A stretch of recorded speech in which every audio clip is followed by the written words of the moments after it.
يا صلي وسلم دائما.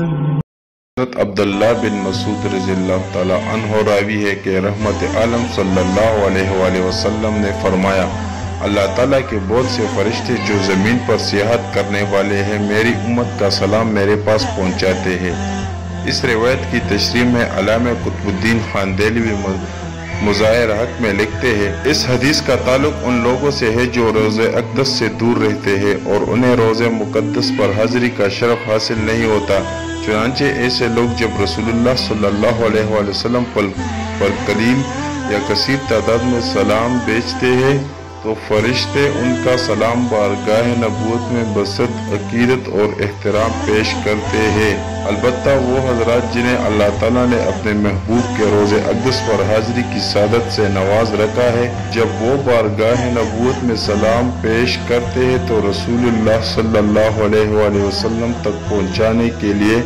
فرشتوں کی ضرورت نہیں ہوتی، کیونکہ روضہ اقدس پر حاضر ہونے والوں کے سلام آن حضور صلی اللہ علیہ وآلہ وسلم خود سنتے ہیں۔ اس حدیث سے چند باتوں پر روشنی پڑتی ہے۔ نمبر 1 یہ کہ رسول اللہ صلی اللہ علیہ وآلہ وسلم کو حیات جسمانی حاصل ہے کہ جس طرح آپ صلی اللہ علیہ وآلہ وسلم کو اس دنیا میں زندگی حاصل تھی اس طرح آپ صلی اللہ علیہ وسلم کو قبر میں بھی زندگی حاصل ہے۔ نمبر 2 یہ کہ رسول اللہ صلی اللہ علیہ وسلم کی امت کے لوگ جب آپ صلی اللہ علیہ وآلہ وسلم پر سلام بھیجتے ہیں تو آپ صلی اللہ علیہ وآلہ وسلم خوش ہوتے ہیں، جو سلام بھیجنے والے کے حق میں انتہائی سعادت اور خوشبختی کی بات ہے۔ نمبر 3 یہ کہ جب فرشتے کسی امتی کا سلام بارگاہ نبوت میں پیش کرتے ہیں تو اس کا مطلب یہ ہوتا ہے کہ سلام قبولیت کے درجے کو پہنچ گیا ہے۔ اس سے معلوم ہوتا ہے کہ آپ صلی اللہ علیہ وسلم